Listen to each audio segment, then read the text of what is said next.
Jadi jangan sampai para pendahulu kita, perjuangan-perjuangan yang sudah dilakukan oleh pahlawan-pahlawan sebelum kita, itu tidak relevan. Orang muda itu bukan hanya masa depan, tetapi juga masa kini gitu.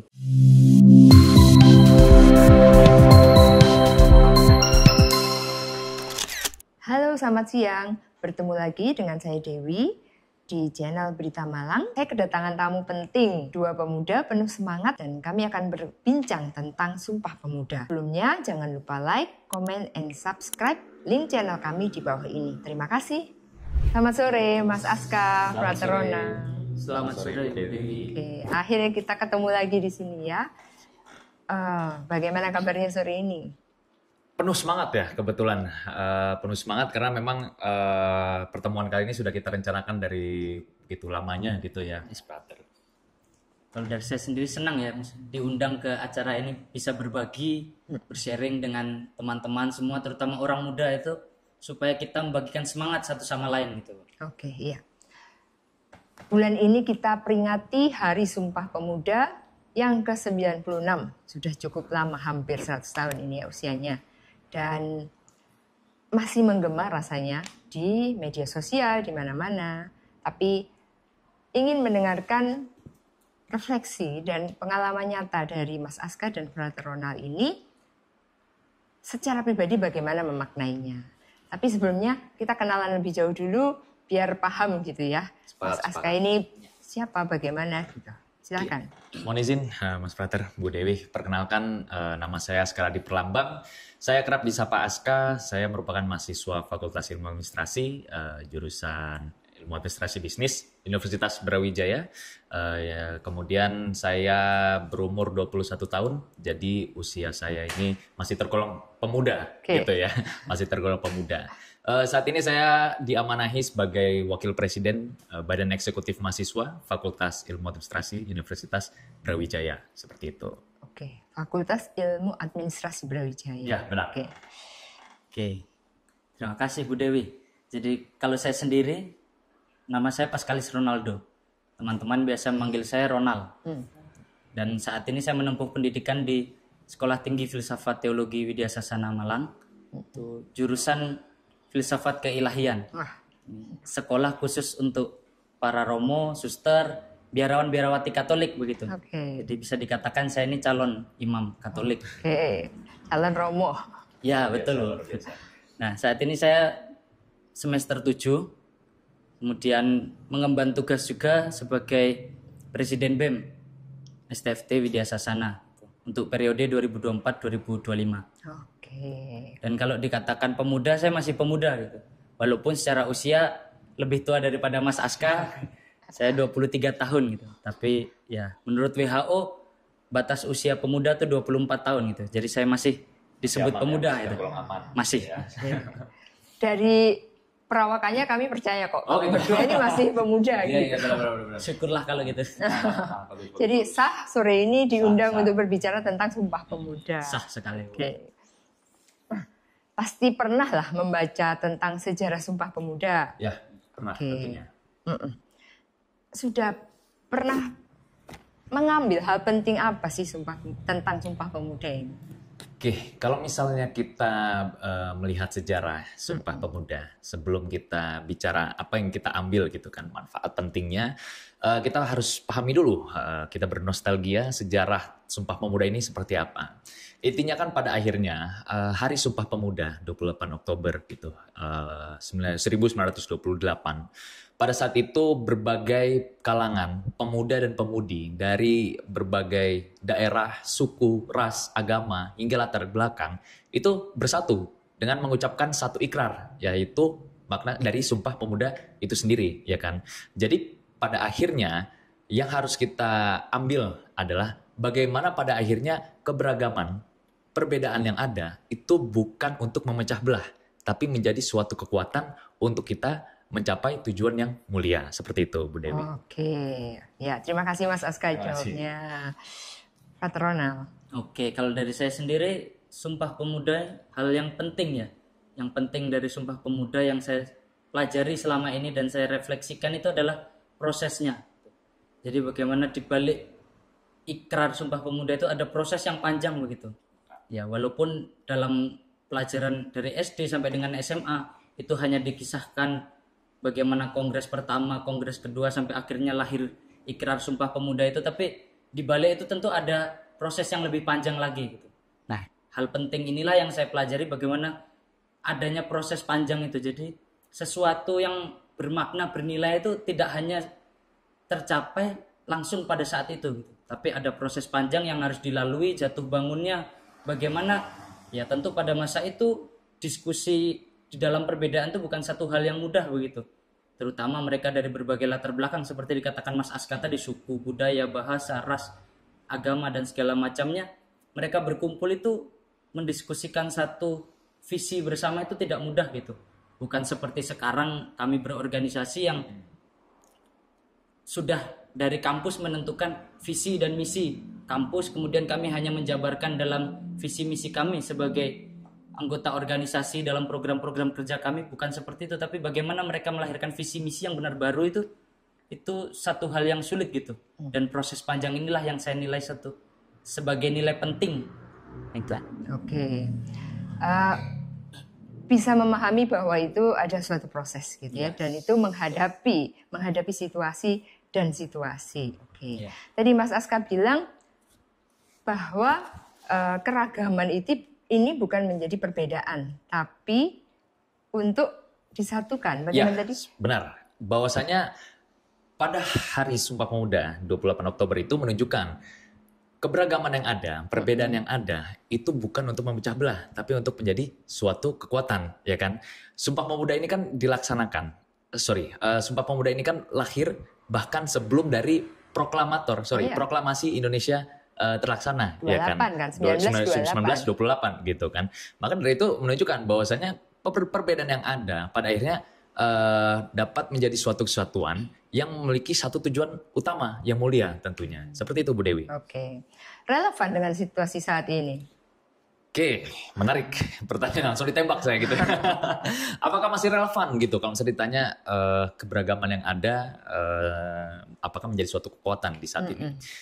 Tentu jawabannya adalah masih relevan dan tentunya harus tetap relevan gitu.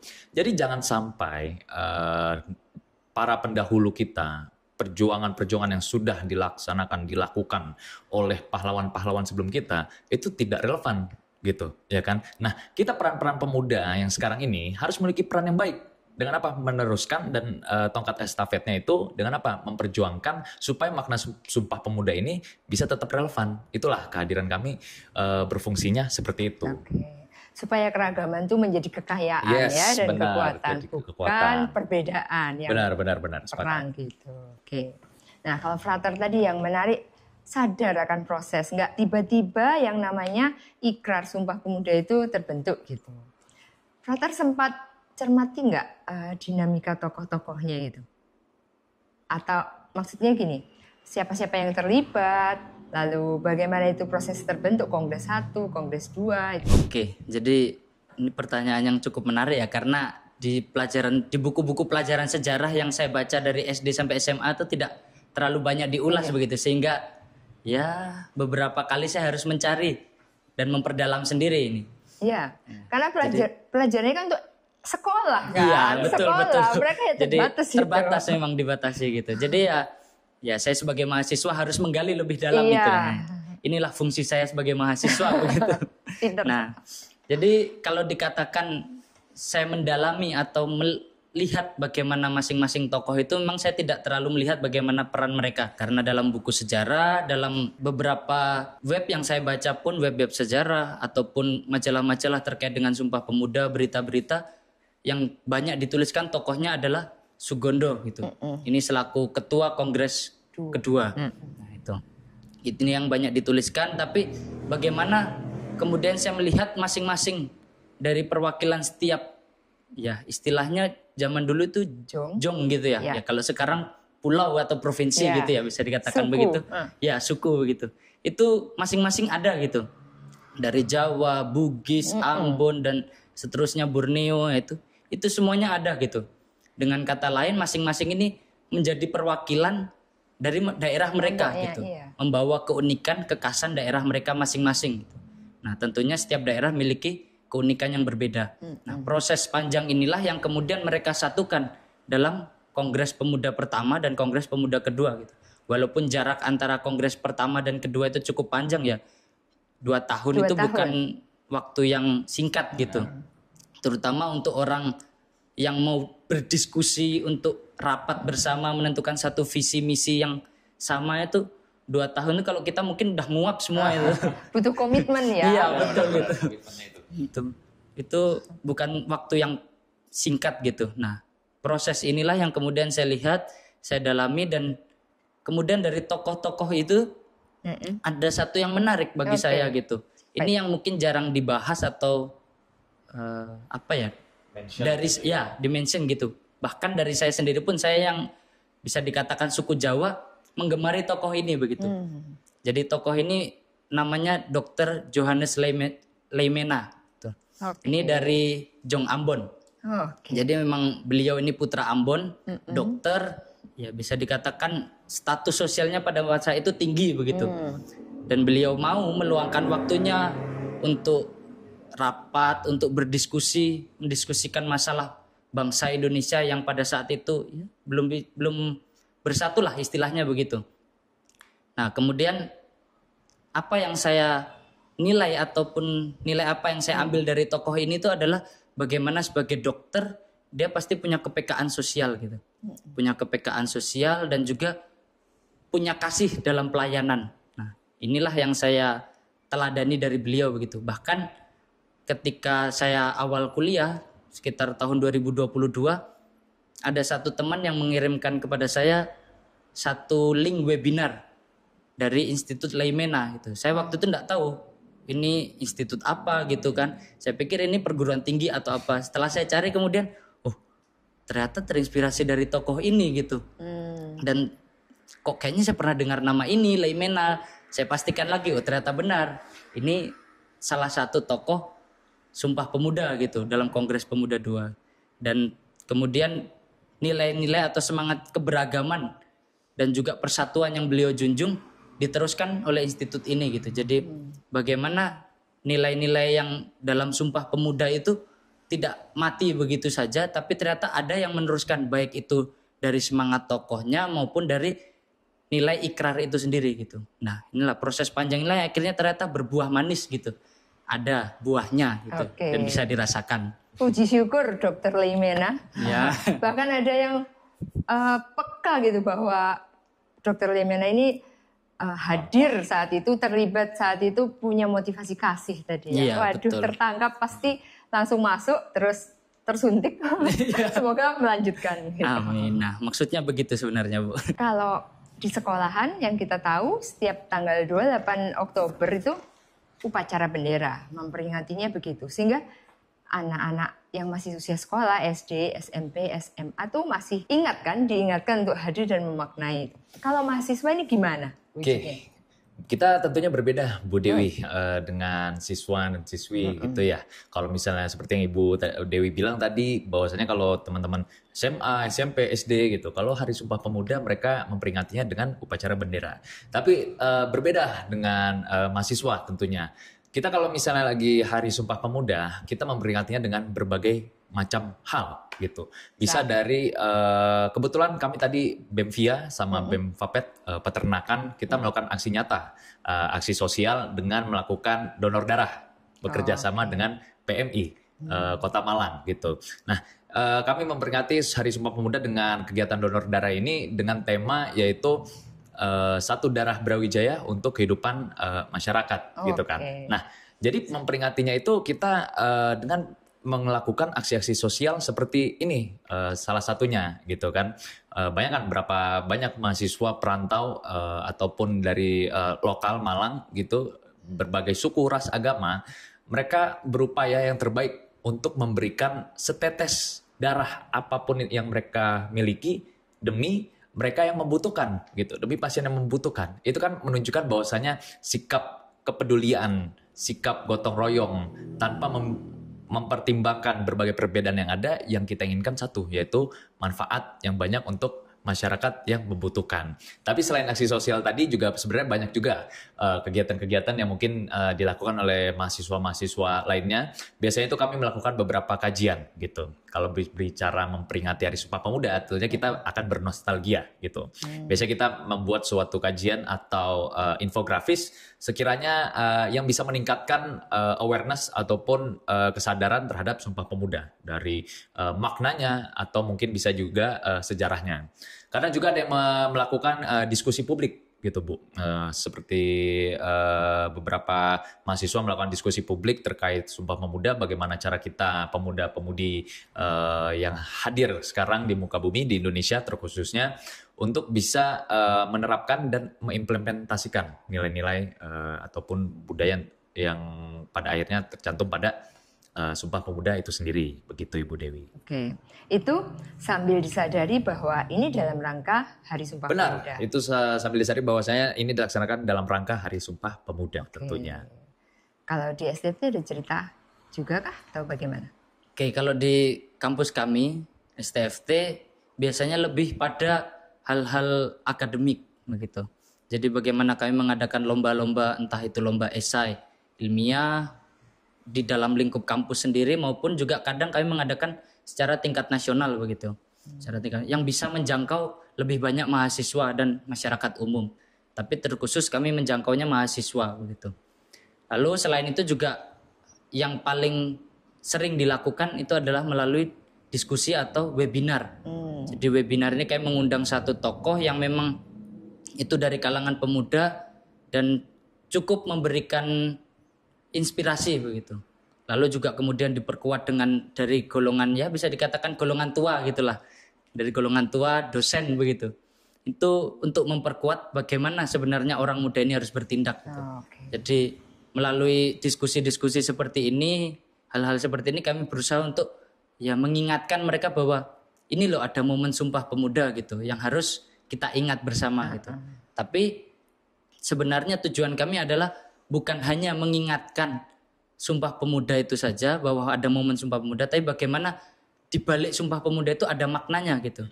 Jadi ikrar Sumpah Pemuda atau peristiwa Sumpah Pemuda itu bukan hanya berhenti pada bingkai sejarah saja yang hanya dipelajari dalam sejarah, buku sejarah begitu, tapi juga ternyata ada makna yang bisa dipetik itu. Dan masing-masing orang tentu memiliki maknanya masing-masing terhadap Sumpah Pemuda ini itu. Oke, masih ini bikin status atau buat tweetbon gitu nggak di media sosial kalau mahasiswa tuh? Masih, kalau dari kami masih. Kebetulan saya sendiri pun kadang saya buat secara pribadi gitu. Oh iya, malah bikin secara pribadi. Malah kreatif kan seharusnya tuh para benar. mahasiswa ini. Oke, terima kasih ceritanya. Nah sekarang tentang pemaknaannya. Kongres Pemuda 1, Kongres Pemuda 2 ini kan organisasi kan. Mereka berkumpul, mereka berdiskusi, mencari inti dan akhirnya membuat apa nanti, aksi gitu. Di dalam organisasinya Mas Aska Fraterona sendiri tentu juga ada situasi-situasi seperti itu kan. Nah, pernah nggak menghadapi situasi yang mirip dengan mungkin yang dihadapi para jong waktu itu yang membuat mereka sadar untuk kita perlu kumpul ini sekarang gitu. Kita perlu satu titik yang harus dituju. Oke. Sekiranya berarti pertanyaan adalah apakah ada sesuatu kemiripan yang terjadi dalam organisasi yang kami pengalaman berdua hadapi gitu ya. Saya akan mengatakan iya. Ada beberapa kemiripan, walau mungkin ya perjuangan yang dilakukan oleh pejuang-pejuang kita di pada masa dahulu itu tujuannya lebih besar tentunya kan, karena untuk rakyat Indonesia itu sendiri, untuk negara dan bangsa. Mungkin tapi kalau misalnya kita berbicara sehari-hari, kira-kira konfliknya apakah bisa dikatakan mirip? Saya bisa bilang bisa. Gitu ya. Apalagi kalau di tatanan organisasi kampus gitu kan, semua orang di sini dari berbagai daerah, berbagai ras, suku dan agama dan sebagainya disatukan jadi satu organisasi gitu kan. Kalau kita berbicara organisasi itu kan adalah kumpulan 2 atau lebih dari 3 orang untuk mencapai suatu tujuan bersama. Nah, tentunya kalau misal kita bicara kemiripan, ya ada. Karena apa? Ketika kongres itu kan berbagai dong gitu ya, berbagai pemuda-pemudi menghadiri rapat ya, untuk membicarakan ke depannya itu akan seperti apa gitu kan. Nah, tentunya akan ada konflik yang dihadapi. Ada bakal banyak perbedaan pendapat yang dihadapi, dan itu sebenarnya terjadi di organisasi manapun gitu. Gak cuma di organisasi, mungkin bisa juga di organisasi Mas Frater gitu kan. Nah, kemudian perbedaan-perbedaan itu tentunya bisa jadi menciptakan konflik perbedaan pendapat, sehingga akan memperhambat dan mungkin memperlambat organisasi untuk mencapai tujuannya. Nah, tapi seperti yang dilakukan oleh pejuang pendahulu, bahwasanya tujuan mulia, tujuan bersama itu akan lebih baik dibanding tujuan pribadi ataupun masing-masing. Dan kita pada akhirnya bermusyawarah, mufakat, layaknya kongres gitu kan. Walaupun ini jatuhnya rapat-rapat aja gitu, rapat-rapat kecilan gitu ya. Kami tetap berdiskusi, bermusyawarah untuk mencapai suatu tujuan yang benar-benar mufakat, supaya pada akhirnya tujuan itu berdampak dan bermanfaat bukan hanya untuk satu golongan, tapi untuk masyarakat seluruhnya, atau istilahnya satu organisasi sepenuhnya, dan bisa berdampak pada akhirnya ke sasaran-sasaran dari program-program ataupun target dari organisasi itu sendiri. Seperti itu, Bu Dewi. Oke, kalau di pengalaman saya sendiri selama berorganisasi, tentu ada beberapa momen atau peristiwa yang bisa dikatakan mirip begitu dengan yang dialami oleh para pemuda pada masa itu, sehingga lahirlah Ikrar Sumpah Pemuda. Iya. Kalau kami mungkin tidak melahirkan Ikrar Sumpah Pemuda ya, karena tidak perlu diulang lagi itu, cukup satu kali untuk selamanya. Hanya semangatnya saja yang kita hidupi. Tapi bagaimana kemudian perbedaan-perbedaan tadi seperti dikatakan Mas Aska, tentu di setiap universitas, di setiap kampus itu mahasiswanya berasal dari latar belakang yang berbeda gitu. Dan bahkan perbedaan itu bukan terjadi antara mahasiswa saja, tapi bagaimana antar mahasiswa dengan dosen pun seringkali terjadi perbedaan gitu. Bahkan dalam beberapa kesempatan kami organisasi juga sempat berbeda pendapat dengan dosen-dosen yang mendampingi kami gitu. Jadi dosen mintanya begini, tapi kami bergeraknya maunya begini begitu. Nah, terkadang di satu sisi saya juga merasa kayak jengkel gitu kan, ini yang bergerak siapa, yang ngatur siapa begitu.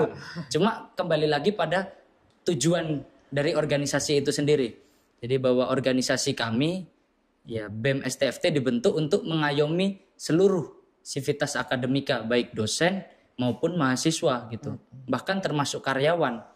Nah, inilah yang menjadi poin utama dari kami, sehingga pada satu kesempatan ketika kami berbeda pendapat, kami harus mengedepankan apa tujuan kami berorganisasi begitu. Harus mengingat bahwa ada kebaikan bersama yang kami junjung. Jadi bukan pertama-tama kami berorganisasi untuk aku mau tampil begitu. Tapi bagaimana dalam organisasi aku mau melayani. Nah, ini yang perlu untuk dihidupi gitu loh. Dan ini coba saya kembangkan, coba saya istilahnya lahirkan dalam organisasi yang saya pimpin begitu. Jadi bagaimana semangat melayaninya itu. Itu juga mirip dengan ikrar gitu ya. Satu bahasa, satu bangsa, satu tanah air. Iya, betul. Nah, sekarang kita sedikit keluar bicara ke teman-teman. Status Sumpah Pemuda itu, kalau di teman-teman pemuda yang terjangkau lah dalam pengamatan Mas Aska, Frater Ronald tuh bagaimana? Apakah mereka ini semua sampai sekarang merasa sudah memiliki dan mendarah daging yang namanya Sumpah Pemuda itu? Atau mereka kenal, tahu, tapi nggak cukup mendalam juga sebetulnya? Atau asing pemuda sekarang dengan Sumpah Pemuda? Atau gimana? Oke, kalau pandangan saya pribadi ya, tentunya dari apa yang saya amati dan observasi, kalau dibilang tidak kenal, kayaknya enggak deh Bu ya. Masalahnya kita dari SD pun juga belajar tentang Sumpah Pemuda gitu. Kemudian kalau bagi saya pribadi melihat fenomena yang ada, saya bisa katakan bahwasanya Sumpah Pemuda ini sudah cukup dikenal, tapi belum mendarah daging. Gitu. Jadi semua pemuda-pemudi pasti familiar, ya kan? Pasti familiar, pasti tahu Sumpah Pemuda. Tapi permasalahannya adalah saya rasa belum mendarah daging, belum benar-benar dipahami, belum didalami, belum diimplementasikan. Gitu. Dan sebenarnya banyak beberapa bukti dari bahwasanya mereka belum benar-benar mendarah daging tentang Sumpah Pemuda ini. Beberapa hari yang lalu atau mungkin bulan yang lalu gitu ya, sempat ada berita di Tlogomas, yaitu ada konflik antar mahasiswa yang berbeda suku. Kalau nggak salah itu antara Sumba Barat sama Sumba Barat Daya gitu kan.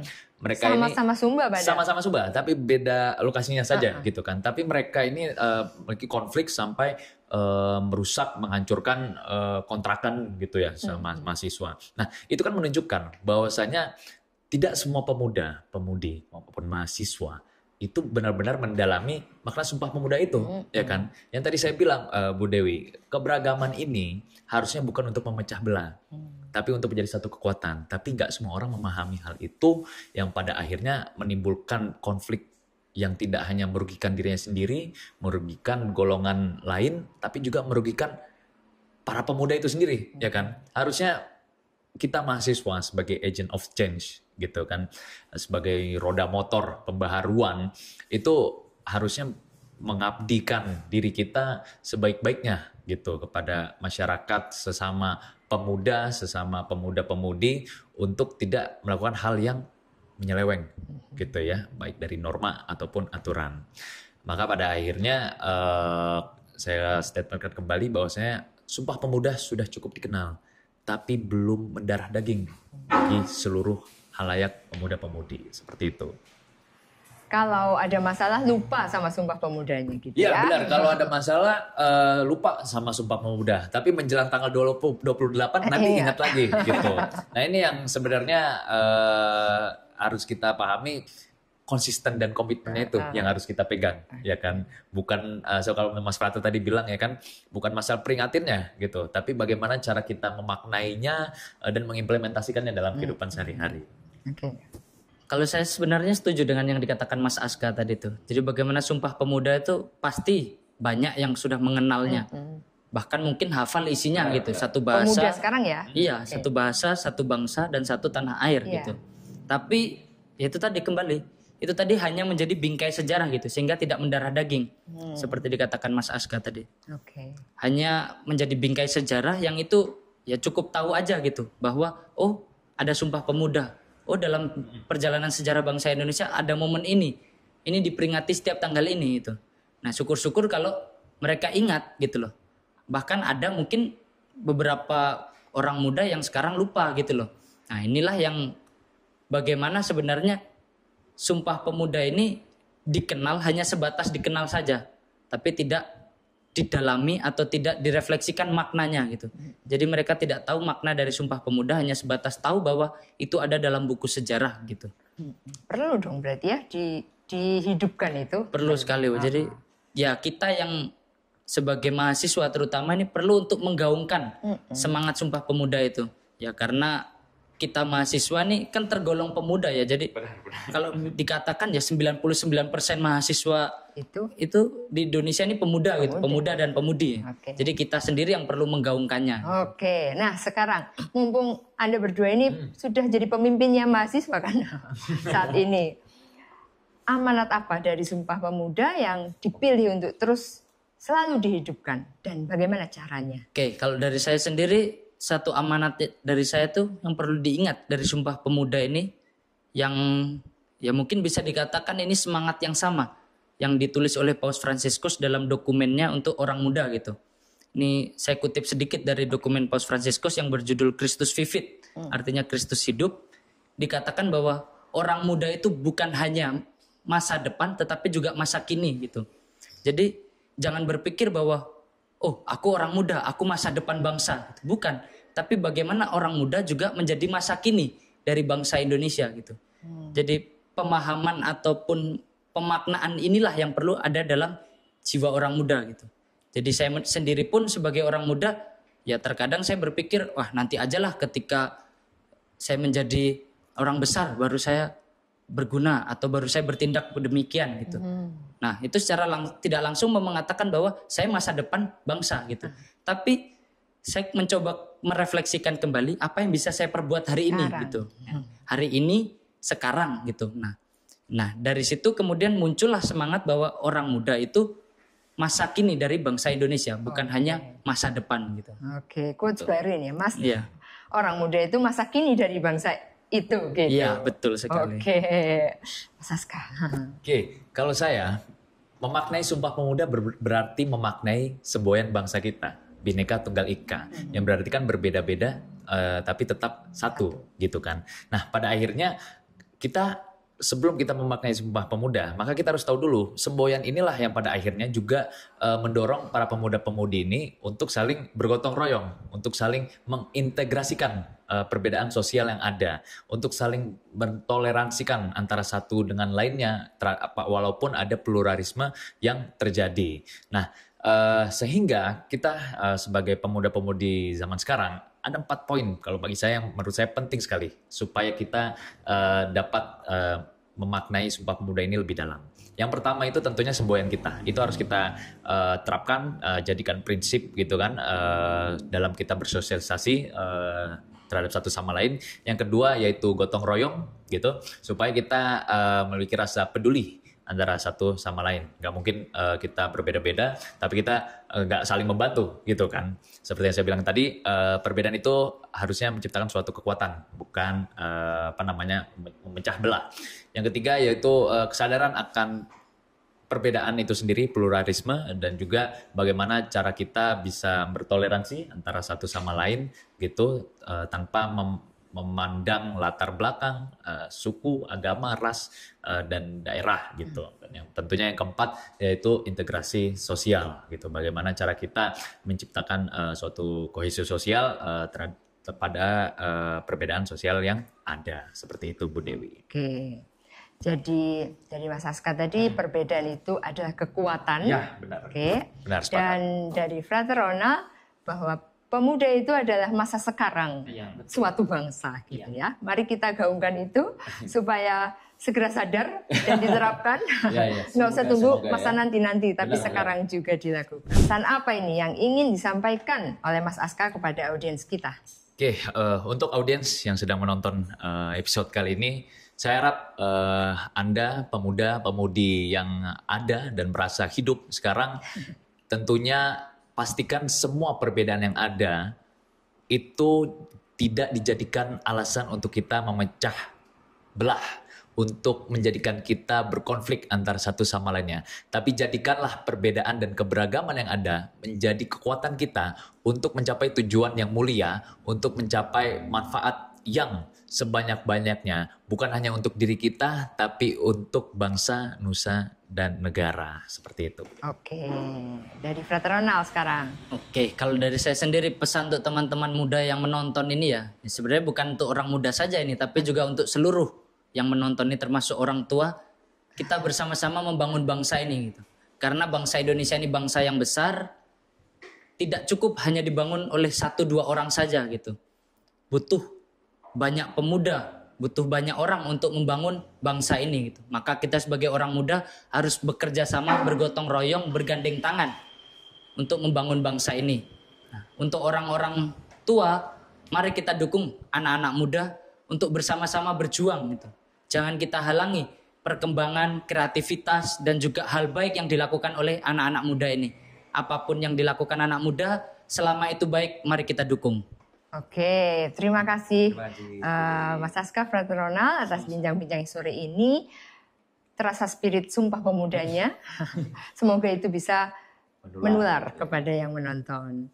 Baik, demikian bincang-bincang sore kita sore ini.